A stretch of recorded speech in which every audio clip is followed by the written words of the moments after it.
Hello, welcome back to Past Our Prime, episode 2.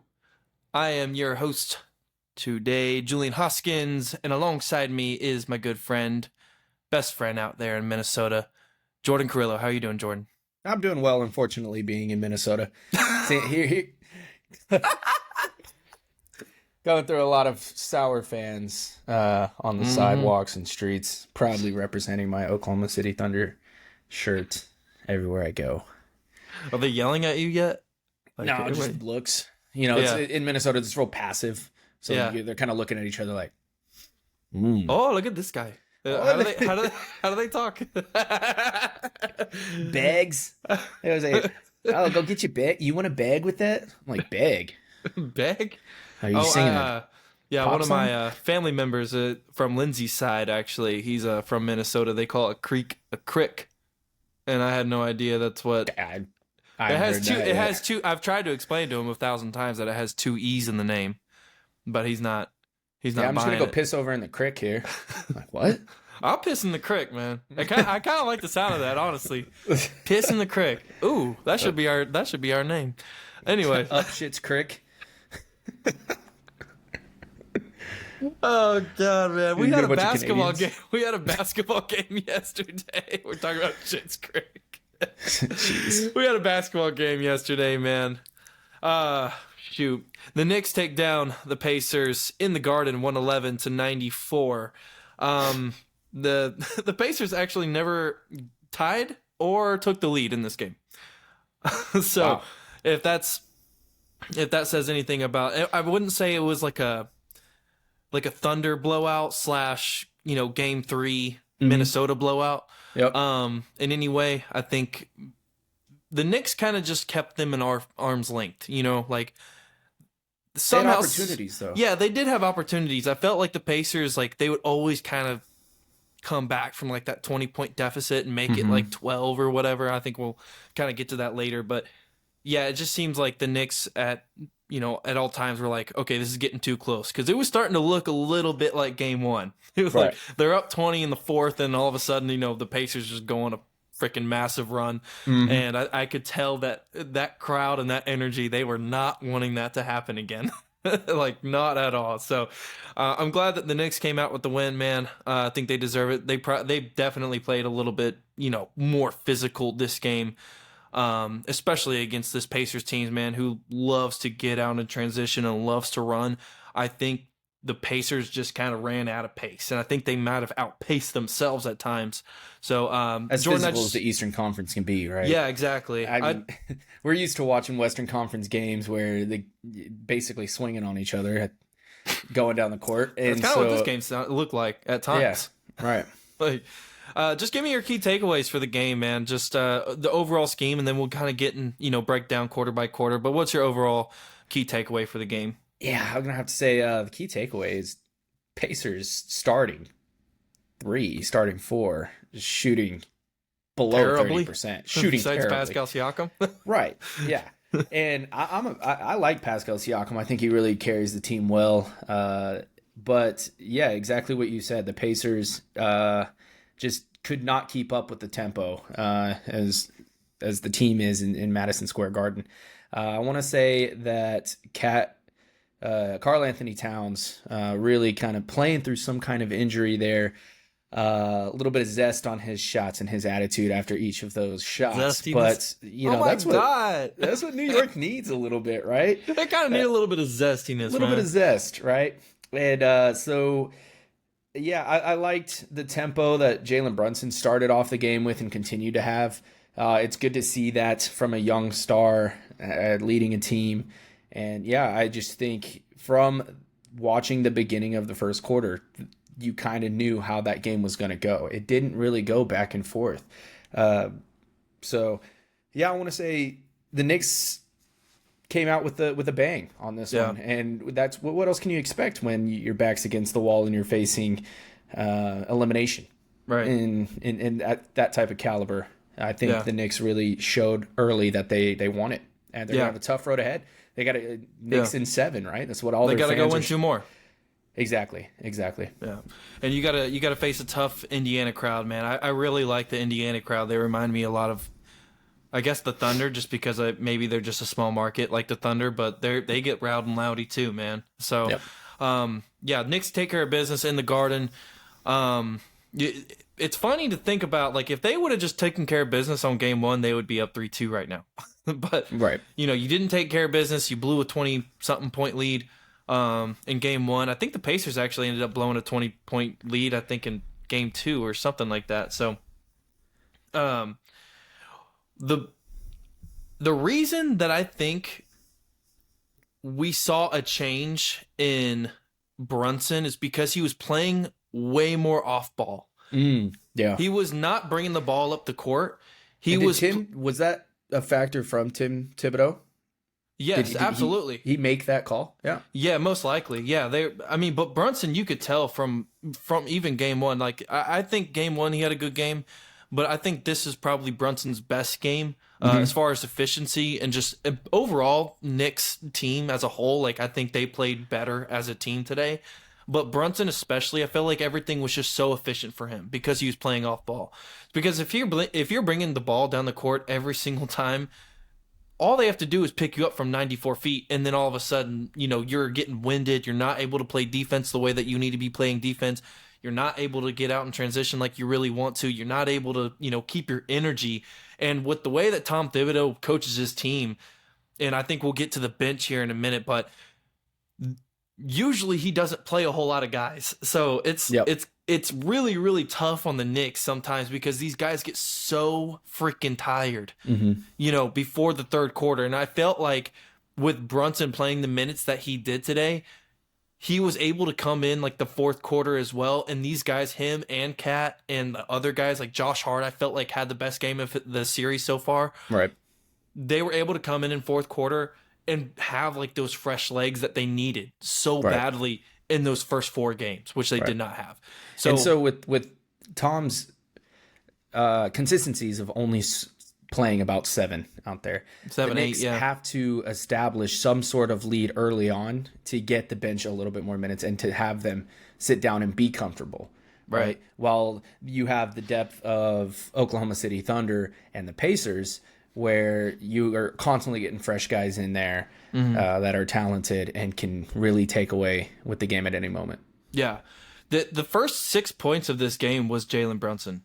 If that kind of tells you anything. Like, oh yeah, he wanted it really bad, and you can tell from the very jump. 6 straight points. I think his first point was they set like a down screen for him. He caught the ball. I think maybe it was the right wing. Caught the ball, went downhill, hit a floater. Next point, I think, was just like a layup. And then I forget kind of where we were. But then the possession right after that was like an underhanded lob to Robinson. Yeah, and he like just slammed it home. And I was like, dang, like these guys are coming to play today. While the Pacers, their first 2 possessions were turnovers. And talk about the athleticism from Robinson to catch that. He was great today. Yeah, one-handed dunk. Oh man, it was nice to see. Nice. The whole stadium, the whole stadium just got riled up. Man. Oh my god, I like that. Yeah. Shepard actually 0-8. Actually, the Knicks were up 8 points. To nothing. The timeout got called pretty early in this one. Yep. It definitely did. Aaron Nesmith came out pretty early because he has a bum ankle too right now. So Shepard actually checked in at the 8:30 mark, which is not usually something that you see. So I think that's bothering him pretty good right now. And he's the main guy that's guarding Jalen Brunson. So yeah, he's trying to tough it out. He's playing hard still, but you know, I just don't think it's enough tonight, at least, especially playing in front of the Garden, man. Like when you're playing in the Garden, you got those guys behind. And you know, I'm not going to sit here and talk about refs or whatever, but it's like this game was super damn physical. It was really, really physical game. And I think there was a lot of calls that didn't get called. And then I felt like on, you know, the opposition, there was some calls that maybe shouldn't have gotten called. And I was like, what are we doing here? You know, but I think at the end of the day, it's like Knicks just decided to play the more physical game and they came out with the W, fair and square, you know. Obi Toppin, we're going to talk about the turnovers now because this started early for the Pacers. Oh, yeah. Obi Toppin, this dude is not a ball handler, man. He tried to split, like, this is how bad it was. He tried to split like a double team. Like he was, I think they were in transition or something. He tried to split a double team. And even the announcers at that point, they were like, what is he doing? I was like, yeah, what are they doing? And at that point, after all of that, they were only actually down 4. And they had the last possession. They had the last possession to maybe knock it down to maybe 2 or 3 at the end of the quarter, and they weren't able to knock it down. But after all that, they were only down 4. It was like, maybe if you just stop turning the ball over, like, maybe this game gets turned around. But I think the Knicks just kind of kept at it in the second quarter. And it's not like they were stealing it, right? There's not a lot of steals. There's not a lot of reaching in for the ball and splitting it away. It was just careless. Yeah, bad passes, looked careless. like bad ball handling, just bad decision making as a whole. I just didn't think they were. I don't know, like their minds just like weren't in it or something. Maybe they thought they could coast a little bit. They're like, oh, okay, we got one more win, and then we go to the NBA Finals, right? To me, it makes it look like they were like, F it, like we're just gonna blow this one, and we're just gonna go win it at home. Like, why not? Right? Like, and there. That reminds me, there was I forget the reporter's name, dude, but it was a reporter that asked Pascal Siakam after the game, and he was like, I just don't understand. He was trying to ask him, like, he doesn't understand why they didn't play hard or something, and then Pascal Siakam didn't like understand the question. He was like, what? And he was like. He's like, but you're saying that you didn't play hard, or like you wanted to play hard, but you played hard, and the other team played hard, or something. And he's like, yeah, we played hard. Like, don't get me like, it's not like we didn't play hard, but the other team played harder. And he was like, This reporter's like trying to talk to him, and apparently this reporter, I forgot his name, but apparently he's not liked around the NBA. And I was like, was he really asking them this? Oh man, we're gonna have to dive into that. Yeah. Pascal Siakam. It's like, what a negative way to look at it. Yeah. Like, I'm coming in here. Well, you played hard, but you could have played harder. So why didn't you play harder than the team that played hard? Yeah. He's like, Mic up to him. You got Pascal who put up like 26 points. It was like basically like, what do you want me to do, man? I played hard. Shit. Oh man, played hard. That's a what? What kind of question is that? Yeah, he was like, "Who are you?" And then they told him his name. I have to look up the video. They like told him his name, and Pascal Siakam was like, "Oh." They just shut up. You're somewhat valid. Like they just stopped talking to him. Like it was just like all quiet there for a second. Yeah. When you got your nephew coming up to you after the game, after your high school basketball game, like, you played hard, but why didn't you play harder? And you're like, nephew, shut up. Like, kick you to the curb real quick. Like, what are you trying to do here? Are you trying to set me up? I'll beat your little ass. Stupid ass. Oh man. Yeah, I'd say quarter one, my key takeaway is Jalen Brunson just went out there and did his thing, man. 6 and 9, 14 points, forcing timeouts. Now, one thing that I noticed early on, and it may be because they're kind of tired, and you mentioned that the Tom Thibodeau tends to only play about 7 players at a time in the entire game. But the Knicks look really lackadaisical defensively. Right? And it's allowing the Pacers to somewhat stay in the game when you could kind of shut them out first quarter, right? This is the transition defense. Typically they play pretty well. They usually have 2 to 3 people back at all times, but it seemed like they were lagging behind. It's the Pacers' pace, man. Right. That's what they do to teams. It's not really anything. Yes, it does fall on the Knicks' shoulders to figure it out, right? But that's what the Pacers want to do to you. Like, even after made baskets, they're running up the floor, and I think that's up to any team that's playing the Pacers. So from here on out, it's, the Knicks or the Thunder. It's like, you have to know whenever you make a shot, like doing your celebrations, but, yeah, like you can't do that. Like, when you're putting your zest on your celebrations. Can't do that. Yeah. Yeah, you can't hands do in the air after every shot. No air guitars. But nothing. I see that all the time. Not like they do air guitars, but watch Karl Anthony Towns play the game. His transition back to defense is so slow that you got to understand the position that he's in too, because he has to play down low, and he's not that fast, so it's different. So like, you're thinking, I don't see an excuse, man. No, it's not an excuse, but I think they need to stop crashing. Like, I felt like tonight they did such better job of like not trying to draw so many fouls. Well, because when you're trying to draw fouls and stuff, like you end up shooting the shot and then you end up falling down. Then now that means you're behind the play because not only you missed the shot, but then they also didn't call the foul. So now like the Pacers are the fastest team in the NBA, even faster than the Oklahoma City Thunder. But it's like they're running. They want to run, and now it's essentially 5-on-4, 5-on-3 at that point, depending on like where your other guys are on the floor too, because you're just laying down on the floor because you tried to draw a foul and the refs aren't calling it. Right. And I think the Knicks did such a better job tonight of like, dude, F the fouls, like we're gonna go up strong, and if we don't get the calls, like we're not gonna sit there and complain the entire time. We got to get back. Right. Because we have a game to win. Like, we are down 3-1. We have no other option. They want to run on us, and that's how the Pacers have been able to beat them and been able to come back from 20-point deficits because Knicks cannot get back, and they can't keep up with their pace. So I think the Knicks just, they overall just did a better job of just, like, hey, like, we're not going to draw fouls, and we're not going to crash offensive boards super freaking hard. But Josh Hart, whenever he came in, there was a couple of boards that he got on the offensive end that I was like, whoa, man. Like, now they can go after it because they got the Pacers on their heels at this point. And the Pacers were struggling really hard too on offense. Do you see the Knicks consistently playing that way?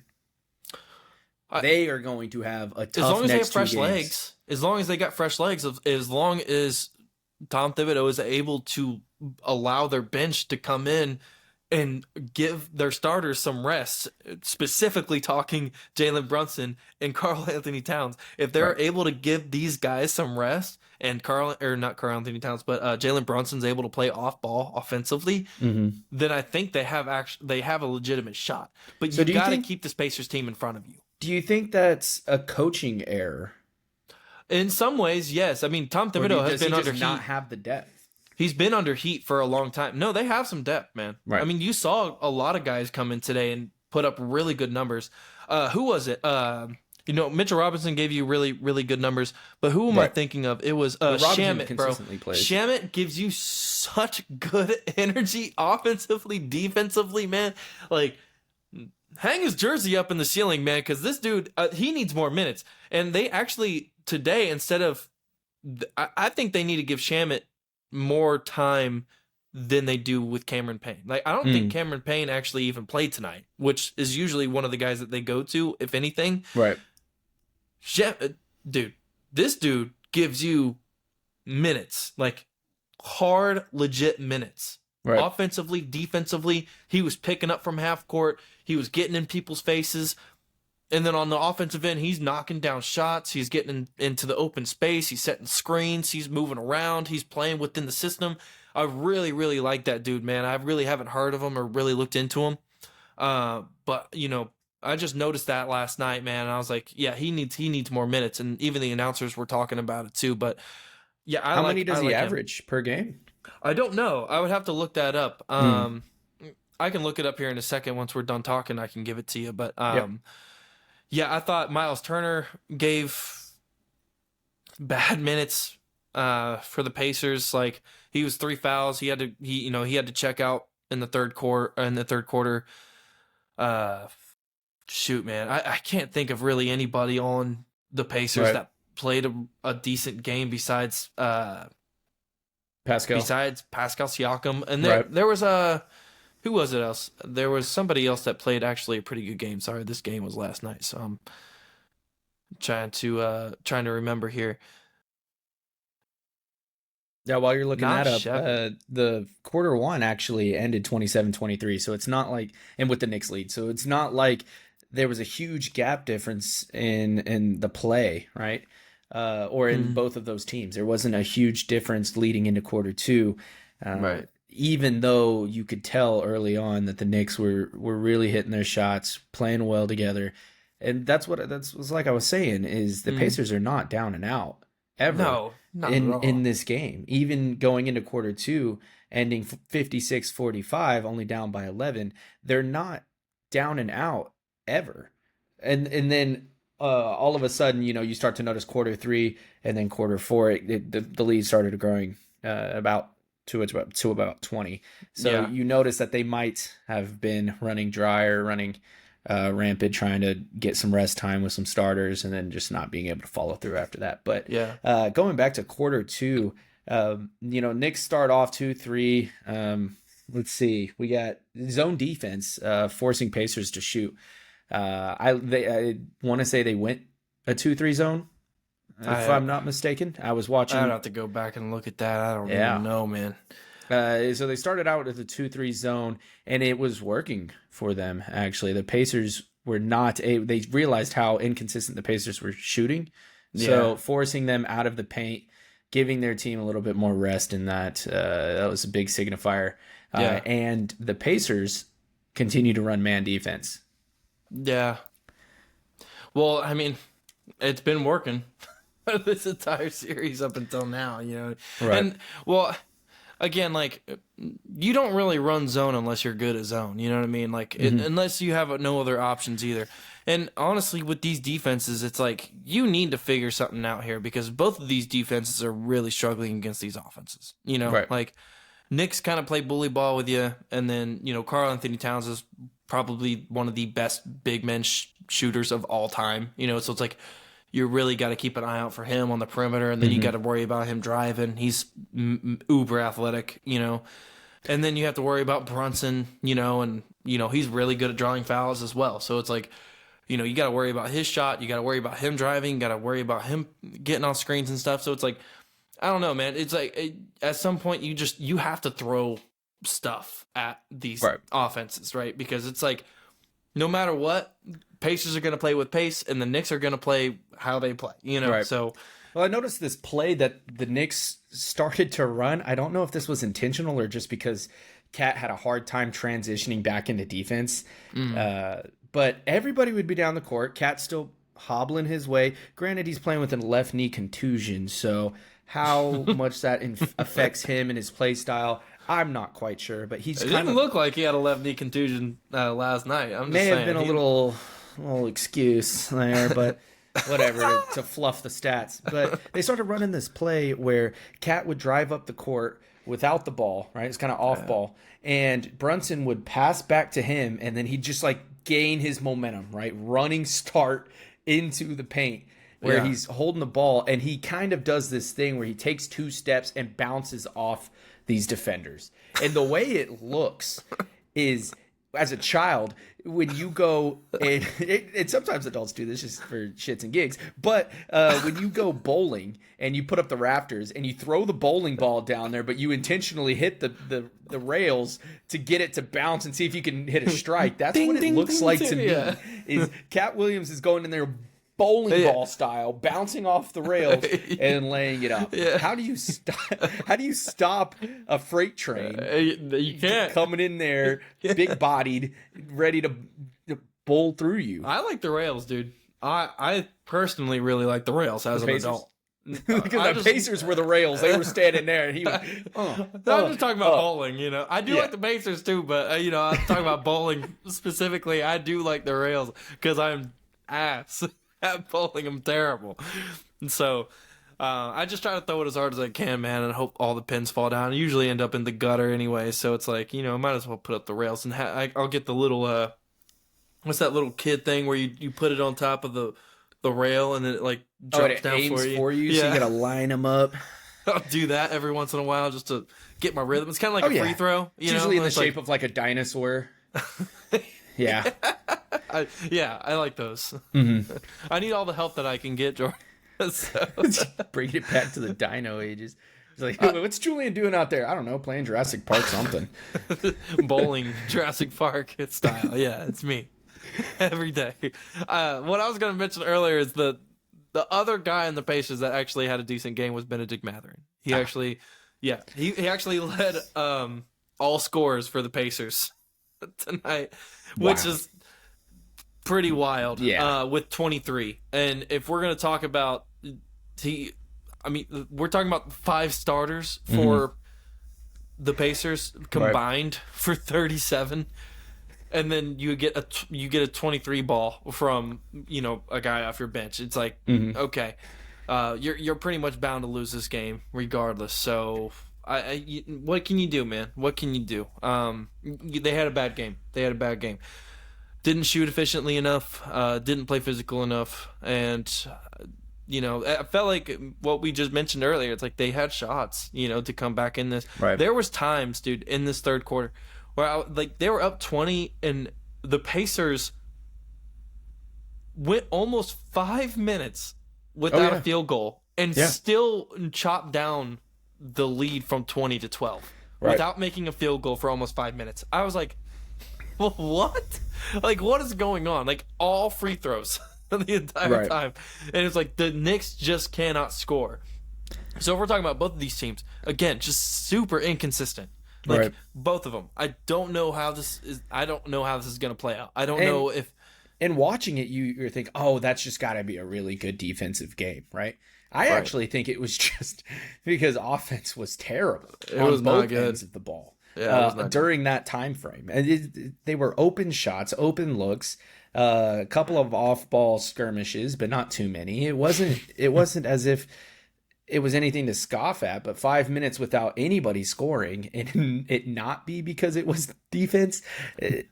And then at one point, it's just they're just not ready. In the third quarter, at one point, after that stretch of 5 minutes without getting a field goal, at one point the Knicks were like, or the Pacers were like, you know what, F it, we're just gonna foul Mitchell Robinson. Like with 4:15 left in the third quarter, they intentionally fouled Mitchell Robinson because he sucks at free throws. I was like, that's what we're doing today. Like, oh my god, it was ugly. It was ugly. Yeah, and there wasn't much to say at the end of quarter two. 56-45 New York Knicks. Going into quarter three, you see Mitchell Robinson really start taking the ball game into his hands, I would say. He had a really good shot blocking, box outs, forced turnovers.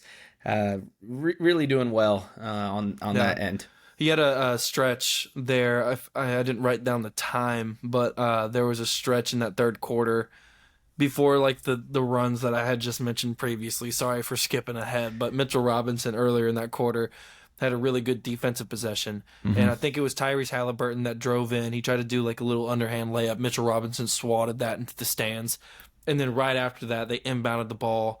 And I forget who the turnover was on. Maybe it was McConnell. Actually, I think I'm wrong. But he was on top of this dude, like at the sideline basically, and was just hovering and created a turnover. And then that offensive possession, right after that, Jalen Brunson shoots a three, misses it. Mitchell Robinson gets the putback layup, and that whole like span of 20 seconds or whatever it was just like literally all Mitchell Robinson. So I thought that was the beginning of quarter three. When that sequence of events happened. It was pretty exciting to watch. He really went out there and did his stuff. Great athlete. How tall is he? 6'10", 6'11"? He looks 6'10" or something. They'd be lying on their report cards. He looks tall. I don't think he's 7 foot. There's no way. I don't think Mitchell Robinson's 7 foot. He's probably 6'10" though. Yeah, 6'10", somewhere around 6'11". There. He plays big. He's athletic as hell though. Like that boy he just can't shoot free throws. Right. Obviously. Rudy Gobert part 2, right?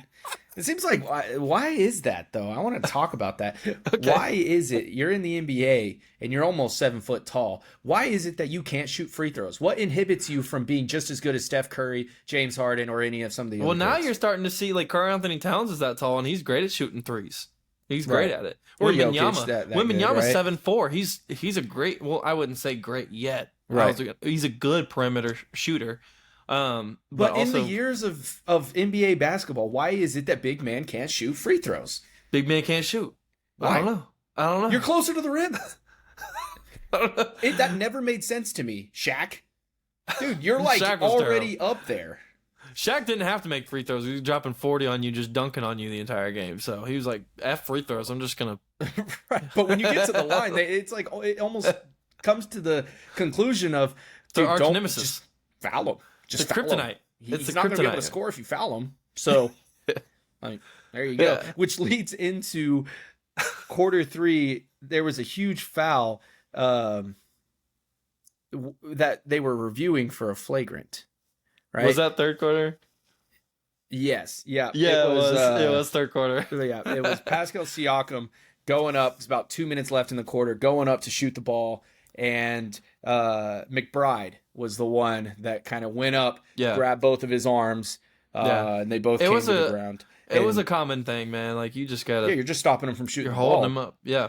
But as a casual watcher as myself, what constitutes a flagrant? What are those boxes that need checked in order to say, yes, that's a flagrant? See, if McBride would have, like, grabbed him and, like, threw him down...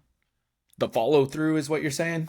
Yeah, like, if he would have grabbed him and then, like... The intention to harm? Yeah, exactly. And then, like, just shoved him. So, do you remember the play against Shai Gilgeous-Alexander where I think it was McDaniels, who's, like, a frustration foul, he just threw him to the ground? We talked about this last podcast, but he, like, literally just shoved him to the ground, like, for no reason at all.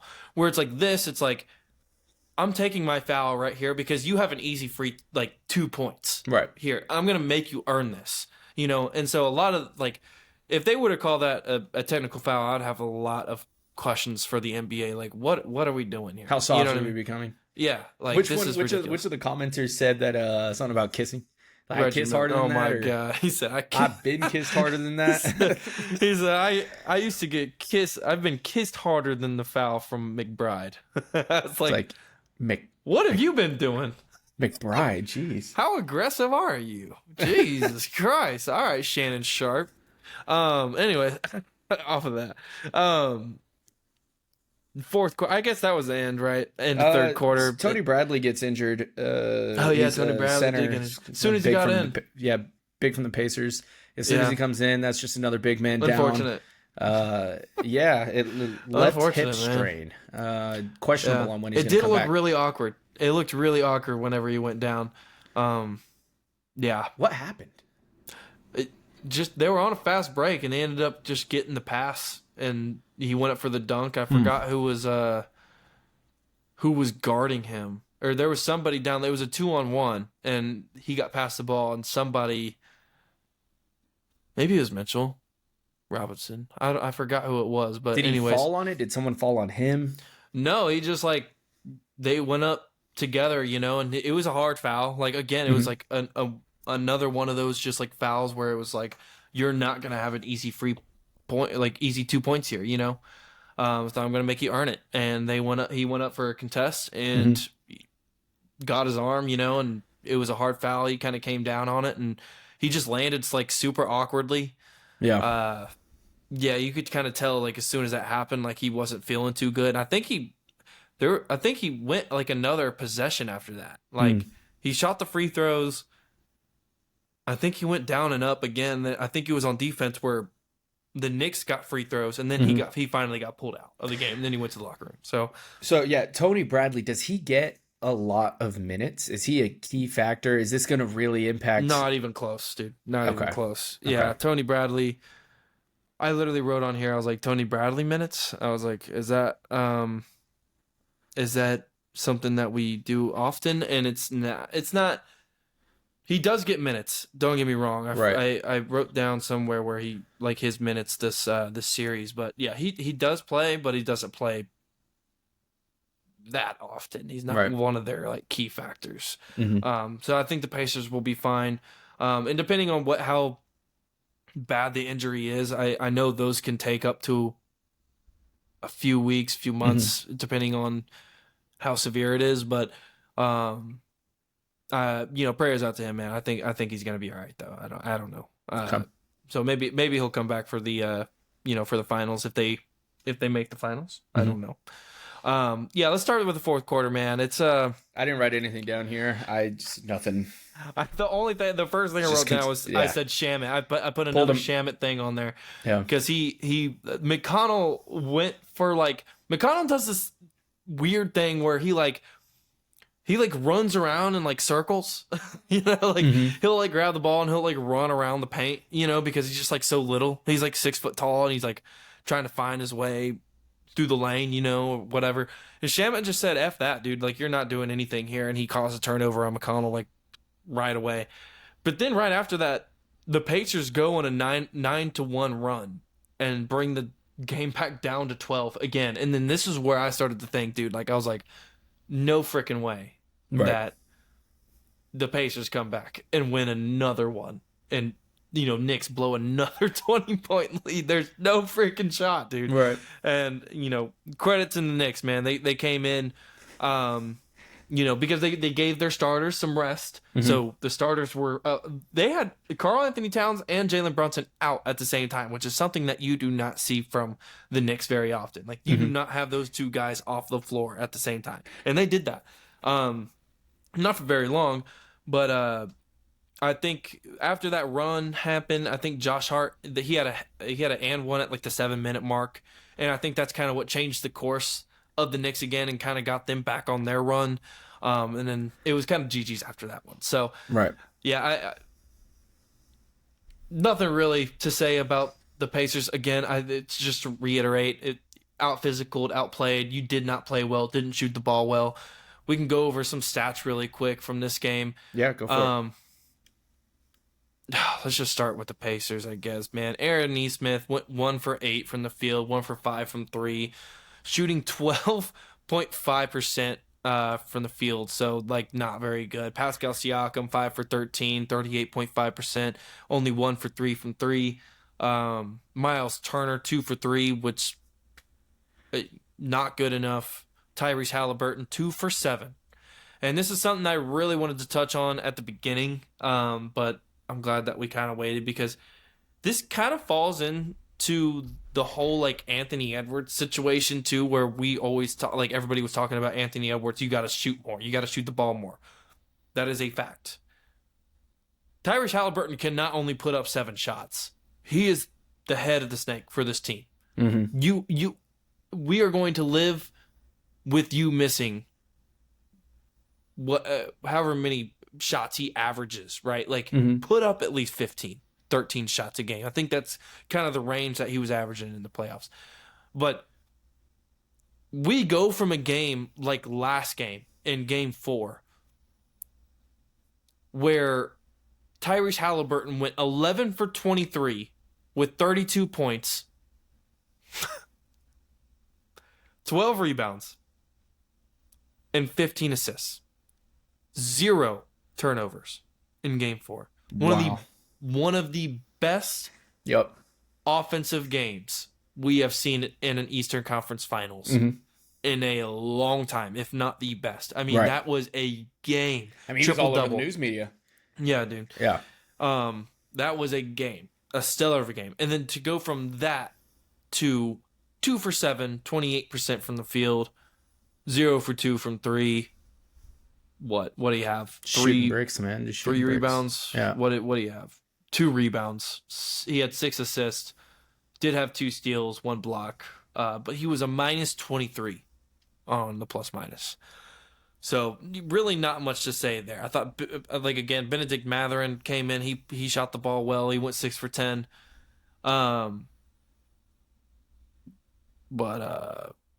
Yeah, pretty much sums it up. I mean, that sums it up for them, man. TJ not McConnell. much more you could say about the Pacers versus Knicks game 5. No. Hats off to the Knicks for defending it and taking a win. Now they got 2 more. They got a tough road ahead of them, 2 more, and then they go and play a tough Oklahoma City Thunder team. Yeah. But it's going to be exciting to see how they respond tomorrow, and how the Pacers. It's going to be in Indiana, so stay tuned, be ready. Let's see if Indiana can shoot better than 30% like they did tonight. Surprisingly, still was able to kind of keep their heads up throughout the game. Ultimately got shut out in the 4th quarter. Do you have any other key takeaways of the game? No, I will say this though. Actually, the Pacers. If you're the Pacers, first and foremost, you do not want to go to Game 7 in the Garden. Like, you do not want to go back to New York. Just don't. If the Knicks win this game, I have a feeling that the Knicks win the series. I really do. Because again, it kind of goes back to the whole Minnesota thing with Game 3. It's like, do you think that Minnesota figured something out? Where it's like the Knicks right now, that's how I feel about them. I'm like, did they really figure something out? Because there was a lot of changes that they made. Yeah. Offensively, defensively. They're scheming different. So what you're saying is, if the Knicks win in Indiana on this next game, it's lights out back in Minnesota or back in the Madison Square Garden Game 7, right? So that's how crucial That's how crucial this next game is for people to tune in tomorrow. Book it. Book it. Knicks win. Knicks win Game 6. Knicks win the series. Book it. All right. It's going to be exciting. I might change my mind though. I might change my mind though. The inconsistencies with some teams, but the inconsistencies in Julian's decision maker of book it, right? He means bookmark it, so that way you can take it out whenever he needs to, not book it as in a calendar invite. So, may or may not, but the next game is going to be crucial. Make sure you tune in to see the Pacers and Knicks game in Indiana for Game 6. I do want to say, bro, Karl Anthony Towns gets fouled a lot, man. He does get fouled a lot. They need to start calling some fouls, man, whenever he gets some paint. Yeah. They really do. They need to start calling some some fouls. It's not all sass. It's not all sass. He do get me sassy. He a little sassy sometimes. Oh my God. Yeah. But he's so big, bro. I feel like if they were to legitimately call fouls for him, again, it goes both ways. Like I feel like the Pacers, there was a lot of possessions too where they got fouled and they just did not call it, and I was like, oof. But then it was like Karl Anthony Towns was going down there, he's getting smacked upside of his head, and he's like not getting fouled. I was like, of course he's gonna be like, oh my God, I was like, yeah, right. Call a foul. Yeah, I think story of the game: 19 turnovers, 37 points from your starters. You're gonna lose and out physical. So right. Next talking point, though, just to move on from this game. Yeah. A big thing that's going on right now. Yes. Zion Williamson and the J. Doe case. Right. Yeah. Zion is going through some lawsuits with Jane Doe about some essay, some financial things, raps, tough relationship, but ultimately it's impacting his relationship in the NBA and how he plays for the Pelicans. Now, Zion Williamson has only in 5 years playing with the Pelicans has played 30 or less games. Is it time for the Pelicans to just say bye-bye? Get rid of him, man. Just say bye-bye. He's gone. See you later, alligator. Get him out. I mean, there's no point to it anymore, bro. Especially after this. That's the thing with Zion, dude. It's like, when you're on the court, like, people kind of just forget, like, whenever he does play, because he is good. Mm-hmm. It's like, when he's on the court, we believe in him. But he's never fucking there. He's never there. So it's like, why do we keep doing this? Like, why do we keep him around? Why do we keep doing this? And then you go through this. Like, this is this has to be the straw that breaks the camel's back. It has to be. Like, you can't go through something like this, man. Like you're, first of all, like, F the case, right? Like, not F the case, but, like, you know what I mean? Like, forget about that for a second. Like, you're never on the court. You're always overweight. You're not really there for your teammates. You don't play through adversity. Like, every time you were just hurt, you're out.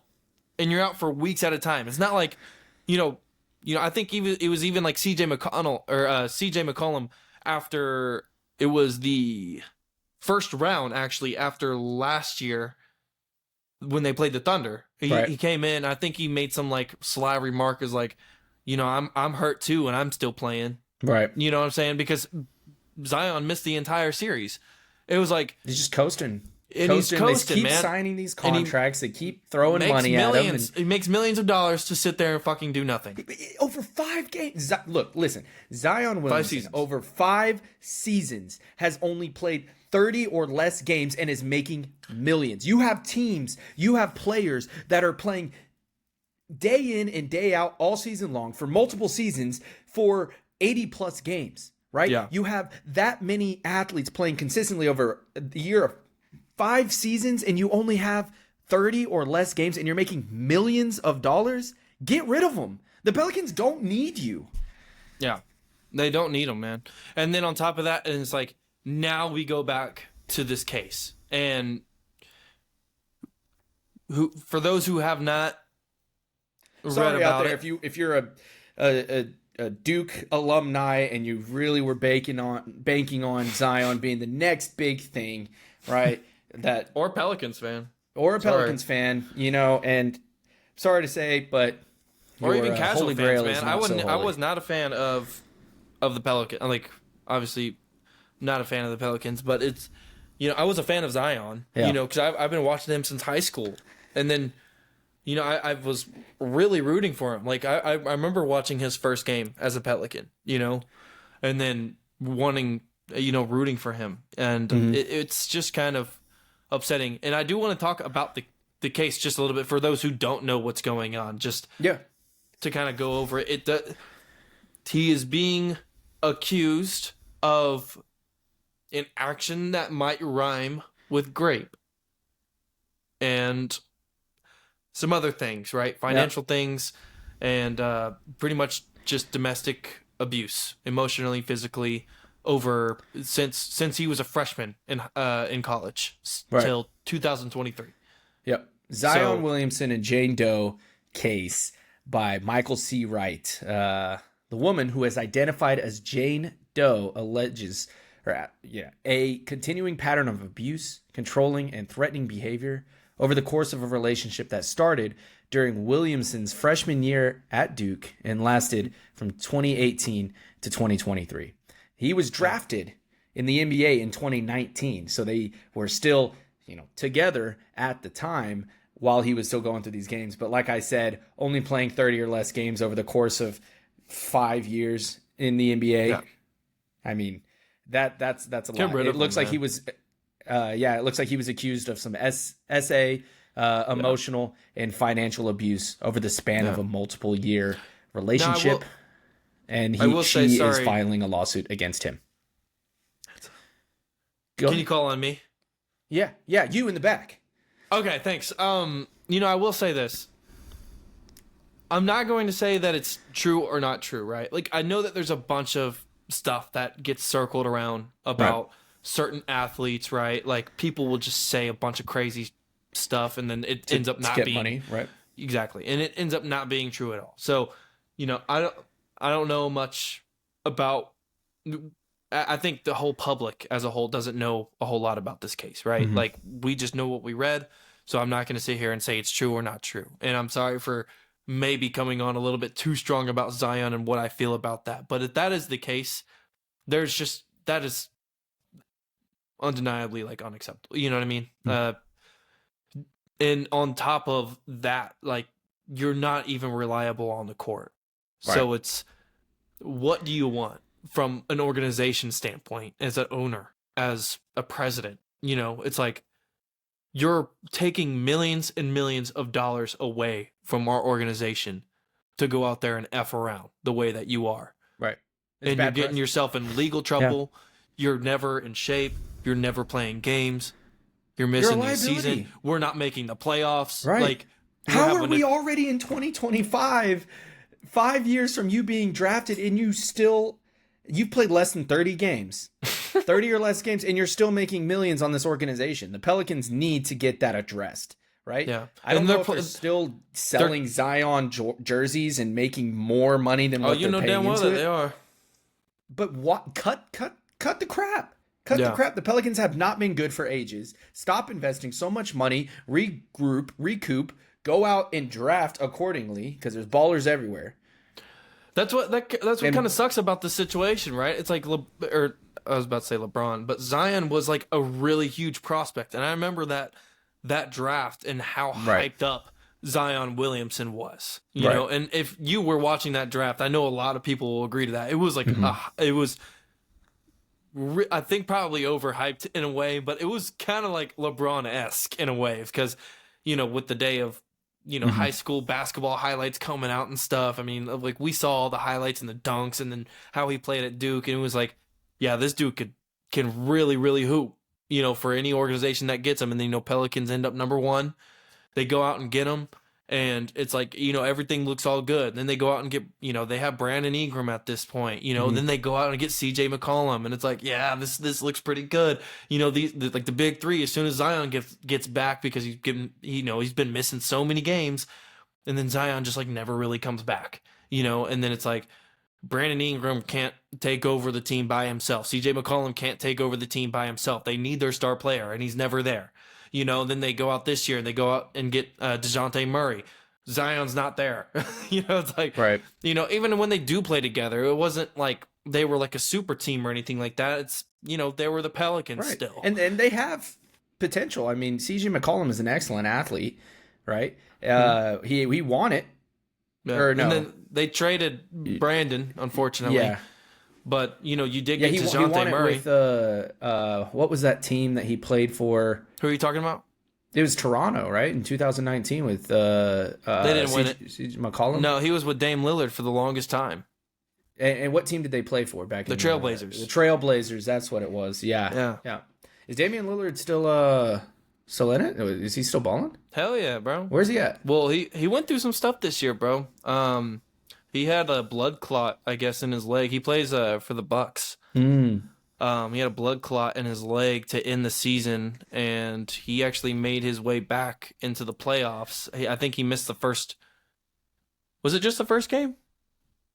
I have to look that up. I think it was maybe the first 2 games that I think he missed. And him and Tyrese Halliburton were like talking shit they're talking a bunch of mess back and forth. He was like on the sidelines in his street clothes. He was like talking mess. Tyrese Halliburton's probably like, I don't know why you're talking. You're sitting over there on the sideline. And then, Dame Lillard came back and obviously didn't look like Dame Lillard, I think, just coming back from that type of injury and stuff. And then Dame Lillard tears his Achilles. Yes. Like right some after rough that. injuries there. So yeah. So I feel really bad. And he's with the Bucks, and that's with Antetokounmpo, correct? Yes, sir. Okay. Yep. Yeah. Unfortunate for that team too, man. I think they got a lot of issues to fix too. I think they got a ways to get go. Back to that level. That Giannis is looking for a trade. I think that's just another episode. We'll talk about the trades. I think we'll save that for the offseason and stuff. But yeah, Giannis right now is currently looking for the trade. He's looking for a new organization, a new city. I just really hope to dear God it's not going to be some huge market like Los Angeles Lakers or something. Which the Los Angeles Lakers cannot afford. Can't afford him, Cannot right? afford Giannis, bro. Yeah. No, but they have nothing to give up LeBron either. retires, takes whatever ownership pension that they got set up for him, whatever retirement package the Lakers have. I don't think his contract is set up like that. I think LeBron is coming back anyways. But I don't know how that. Did he sign a 2 years? Is LeBron coming back next year? Hell yeah, he's coming back. He can get out of any contract though. He owns the team. He owns the team at this point. He is the coach. He is the owner. He is the president. He is the player as well. Yeah. He's the secretary. He's the treasurer. He's got it all, right? He's got it. You think he's even the trainer. It's LeBron. It's LeBron. Yeah, L.A. What else do you expect? He's out there sipping wine, and I don't even know when he starts. He's got training. everybody on the wine diet still. He's got Luka, like we talked about last episode. You got him on the wine diet. He's got his podcast going or whatever. Yeah, right. he's living lavish right now. One thing that I want to talk to you about. Yeah. Right. And this is a big controversy. Everyone talks about this debate. Okay. Greatest of all time. Michael Jordan about this. No, we're not talking about this. Or LeBron James. Michael Jordan's my goat, but I'm not going to go into the debate. I think they're stupid. We'll pull it up a different time. They're so stupid. If you're listening, leave it in the comments who you think it is, LeBron James or Michael Jordan. My thing is, what I will say is that I think eras are different. Like, eras are eras, right? LeBron is the GOAT of our era. Michael Jordan was the GOAT of that era. They never played each other. So I can't sit here and say, like, one's better than the other. I think, for my taste and my liking, I think, and I guess my parents, whatever, like, Michael Jordan. Gramps is always going to say Michael Jordan, but LeBron James is the real answer. Michael Jordan won 6, and I think that's what the debate ends. Like he has 6 rings, and that's where it ends for me personally. But rings, I know there's a bunch of other advanced stats. You're talking about shots taken, shots We're not getting made. into it. We're not getting into it. How many years you've played, impacted the game. I'm not getting into it. I don't care. People are going to get so damn If you're listening right now, leave it in the comments who you think it is and why. It's LaMelo Ball for me. I think LaMelo Ball is my goat. That's what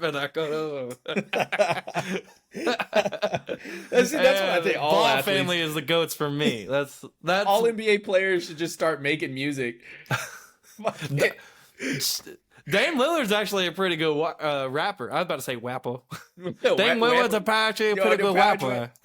The power rapper here. Everybody hop on, mate. Oh my god. Yeah, I think there's a few of them that actually rap. SGA, his Instagram comments are basically raps. Oh my god. Have you ever seen his Instagram? No. Comments or whatever. Like whenever he posts a picture, like what do you call those? I don't post on Instagram really, so it's like it's all kind of Instagram a blur reels? for me. No, like what you comment, like whenever you're posting a picture, you like leave a GIF? a caption. It's a caption. His right, Instagram Gramps. his Instagram captions are literally raps. We obviously need somebody to run our social media. Yeah, Julian doesn't know what a fucking caption I was GIF commenting. is. I was commenting on everybody today, man. People were getting so heated about the Jordan thing. This shit is hilarious. Oh my gosh. Debate or not, man, Michael Jordan slapped his own wrist, made some sound, got some foul calls because of it. English on the ball, actually. No, you got these comments, these Michael Jordan diehards are like, actually, it's the English at which he shot the ball. And I'm like, dude, he slapped his wrist and got fouls because of the sound. There was one. What else do you want, man? There was one that I commented to. Michael Jordan's a foul baiter. No, actually. There was one that I commented to, bro. The most recent one, he said, wait. he said, no, we don't have to go into specifics. No, I gotta say it. All right, don't say any names. Okay, no, I'm not. He said, oh no, he said, okay. He said, can't wait for these guys to give their hot take on terraforming planets with their exquisite insight. I was like, what a comment. Terraforming planets. I was like, what a... Dude, I'm stupid, bro. I don't even ball. I had to literally look up what terraforming means. I was like, what are you talking about? Don't take anything serious that I say, man. I'm going to say so much bullshit on this podcast. You can fact check me and say, actually, like, you can expect that on TikTok comments, but man, that's it's funny, bro. gold. Like, it's yeah, gold. they're like, you can tell who actually plays I was like, dude, I have played basketball for I've never played life, basketball. bro. I can't even dribble the ball coordinate. Jordan sucks at basketball. I'm actually pretty decent at basketball, bro. I'm just too small to go anywhere for it. Yeah. But I've never had to do the slap. I was explaining to Jordan earlier about like I'm also a quarterback, so I don't know if it's because I'm so used to flicking my wrist whenever I throw the football, because one of the comments was like, it makes the muscles in the wrist or something, and whenever you slap it makes it stronger, but then somebody else said it creates English. And I'm like, so is it to make your wrist stronger to flick, or does it make it for English? Because playing basketball, bro, like, I'm telling you, I was a diehard hooper. Like, from 6 or 7 years old till about 18. Teach some kids, I was man. diehard hooper. That's how you shoot the ball. That's what Michael Jordan did. I've never had to do that, and I've been able to put English on the basketball with no problems at all. Like, I understand getting it with two hands, bro, and like going in like your left hand, if you're finishing with your right, like your left hand ends up by your wrist, like by your right wrist. But I've never had to like literally slap my arm to finish at the rim. And again, I've never ever seen anybody else really do that, especially in the NBA or like college. Like I've never seen it to the extent of Michael Jordan, like, and how he does it, So I was like, what are these? Like, it's funny because those are the only comments, because we have like over 100 likes on that video now, where it's like, I feel like people agree for it, but then only the commenters are like, there's only one commenter that's like, OG foul merchant. Yeah. And then all the rest are like, Michael Jordan is the best. I was like, okay, I agree. He's my GOAT too. Shit. Like, y'all relax. Bro, it's an entertainment platform. And all I'm going to say is, to preface anything, I've never played basketball a day in my life. I have never played basketball. Never. So, not you, I am your casual watcher. And so if I say something that so deeply offends you, please comment on the next video. That's it. Leave a like while you're at it too. Leave a like, subscribe, whatever. But it's gold, man. Don't take anything I have to say seriously. And if take you it super serious. Leave him hate comments.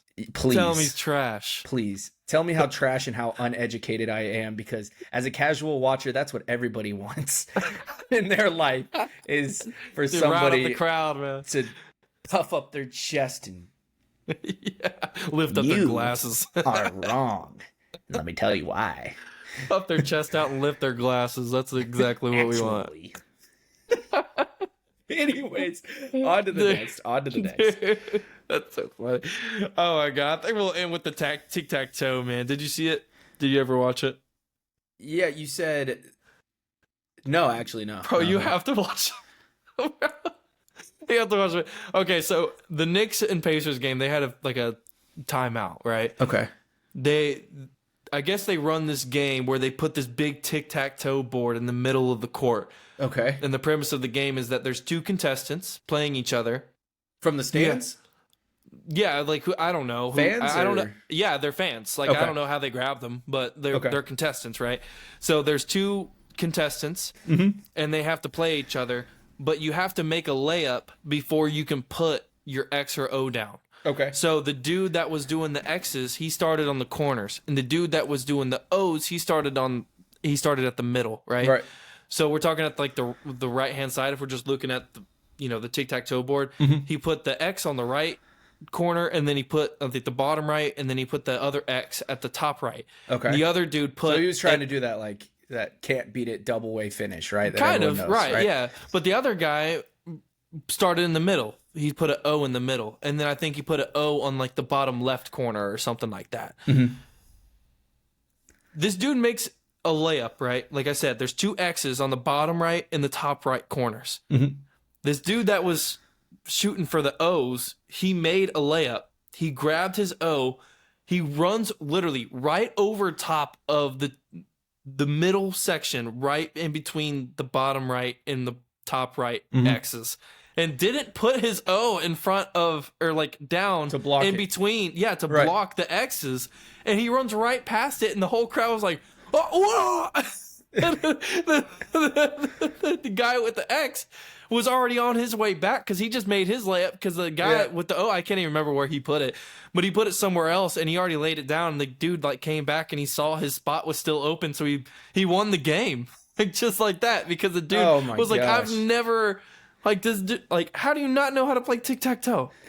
You know, you're so worried about making the next shot, and you got your opponent, and your adrenaline's going, the whole stand's watching. He's in the garden. He was in the garden. He got nervous, bro. He got a little nervy out there. Like, he had to have been, bro. Like, I know I would have been nervous, too, playing in front of that many people, but, like, I don't know if I would have made that mistake. Like, you know... There's two X's right here. Like, what else do I have to lose? Like, I got a block right here, you know? Right. So I don't know if he just didn't see it, or like if he was just too much in a rush. I would like to interview that guy. It's just what were you thinking playing tic-tac-toe? Like, were you raised by your mom or your dad? Right? That's really gonna all the luck. What? What are you talking? You know, because like, were you taking precautions, or did you take a lot of risks? Right. No, he was definitely... what he did was just stupid. It was not even a risk. It was like, I'm just blowing the game. Yeah, no, I don't think he's ever played before. Like, it looked like he was trying to blow it. It looked like if there was like a betting thing for tic-tac-toe, if there was like an association for tic-tac-toe, and he was like a professional, like, he would be investigated for blowing the game that bad. He was probably betting against himself. Like, that's how bad that was. I was like, dude, how do you not know? Maybe they're splitting the prize money. Maybe. Yeah. He's like, I will lose. Whoever wins, I will lose. I will make you look good as long. And then the guy puts the X down. I'll take it all. Let's go. And he just runs off of it. Got him. All right, we're at the hour, bro. We're at the top of the hour. We will be back, guys. Another episode of Past Our Prime, episode 2. Jordan, do you have any final words for us? Yeah, go ahead. Follow all of our social media platforms. We're on YouTube, Past Our Prime. We are on TikTok, Past Our Prime 25. Go ahead and leave some comments. Stir up the pot a little bit. That's always entertaining to watch and see. Go watch our latest videos. Some of this is going to be put on tonight and tomorrow, so be ready for that. Past Our Prime on all socials. Past Our Prime 25 on Instagram. What else are we on? This is going to be released on Spotify, YouTube. You can see the full unedited versions there. Sometimes with TikTok and Instagram, there are some policies we have to abide by, so we cut out certain segments. Just look out for that. It's going to be a good time, and thanks for tuning in. Yeah. Well, I guess that'll do it, guys. I really appreciate you guys listening, and we will see you next time. Be easy. Peace. Take care.